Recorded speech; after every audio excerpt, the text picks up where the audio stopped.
Hello friends, welcome to కచ్చిపి talks. నా పేరు దీప్తి. ఈరోజు మనం చెప్పుకోబోతున్న కథ పేరు అమ్మ మాట. ఈ కథకి ఒక చిన్న స్పెషాలిటీ ఉంది. అదేంటంటే ఈ కథను రాసింది ధూళిపాళ్ల లిఖిత్ సాయి అని 6th క్లాస్ చదువుతున్న స్టూడెంట్. ఈ బాబు గుంటూరులో శ్రీ వెంకటేశ్వర బాలకుటీర్ స్కూల్లో 6th క్లాస్ చదువుతున్నాడు. సో ఈ చిన్నారి రైటింగ్ స్కిల్స్ని మనందరం ఖచ్చితంగా అప్రిషియేట్ చేయాలి. ఇక మనం కథని మొదలు పెట్టేద్దాం. స్కూల్ బెల్ మోగింది. పిల్లలందరూ స్కూల్ నుండి వాళ్ళ ఇళ్లకు బయలుదేరారు. రాకేష్, సాయి, జయరాం కూడా కలిసి నడుస్తూ ఉన్నారు. వీళ్ళ ముగ్గురు మంచి ఫ్రెండ్స్. ఒరేయ్ జయరాం, రేపు నా బర్త్డే అన్నాడు సాయి. దానికి జయరాం, అవునా, భలే భలే, అయితే రేపు నువ్వు మా అందరికీ చాక్లెట్స్ ఇస్తావా, ఏవైనా గిఫ్ట్స్ ఇస్తావా అని అడిగాడు. దానికి సాయి, నేను చాక్లెట్స్, బిస్కెట్స్ ఇస్తాను అని చెప్పాడు. నేను కూడా నా పుట్టినరోజు నాడు మంచి మంచి గిఫ్ట్స్ ఇస్తాను అన్నాడు జయరాం. మరి నీ పుట్టినరోజు నాడు నువ్వేమిస్తావు అని రాకేష్ని అడిగారు.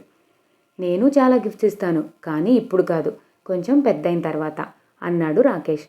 ఆ మాటలు అర్థం కాక ఒకరి మొహాలు ఒకరు చూసుకుంటూ, అదేంటి పెద్దయిన తర్వాత అంటున్నావు, మాకు అర్థం కాలేదు అన్నారు వాళ్ళిద్దరు ఒకేసారి. దానికి రాకేష్, నేను ప్రతి సంవత్సరం నా పుట్టినరోజు నాడు ఒక మొక్క నాటుతాను. అవి పెద్దవైన తర్వాత పక్షులకు గూడు కట్టుకోవటానికి, పశువులకు నీడనివ్వటానికి, బాటసారులకు ఆశ్రయం ఇవ్వటానికి, అలా అనేక రకాలుగా ఉపయోగపడతాయని చెప్పి నాతో మా అమ్మ ప్రతి సంవత్సరం ఇలా మొక్క నాటిస్తూ ఉంటుంది అని చెప్పాడు. రాకేష్ చెప్పిన మాటలకు సాయి, జయరాం, నువ్వు పెద్దయిన తర్వాత ఇచ్చే పెద్ద గిఫ్ట్ ఏంటో ఇప్పుడు మాకు అర్థమైంది. అంతేకాదు, ఇప్పటి నుండి మేం కూడా మా పుట్టినరోజు నాడు ఒక మొక్క నాటుతాము అని చెప్పారు. వాళ్ల వెనకే నడుస్తూ వస్తున్న వాళ్ళ టీచర్ వాళ్ళ మాటలు విని మరుసటి రోజు రాకేష్ చేస్తున్న మంచి పని గురించి అందరికీ చెప్పి ఎంతగానో మెచ్చుకున్నారు. పిల్లలందరూ రాకేష్ని అభినందిస్తూ చప్పట్లు కొట్టారు. పిల్లలు, ఇకపై మీరు కూడా ప్రతి పుట్టినరోజు నాడు ఒక మొక్క నాటాలి అంటూ టీచర్ అందరికీ చెప్పారు.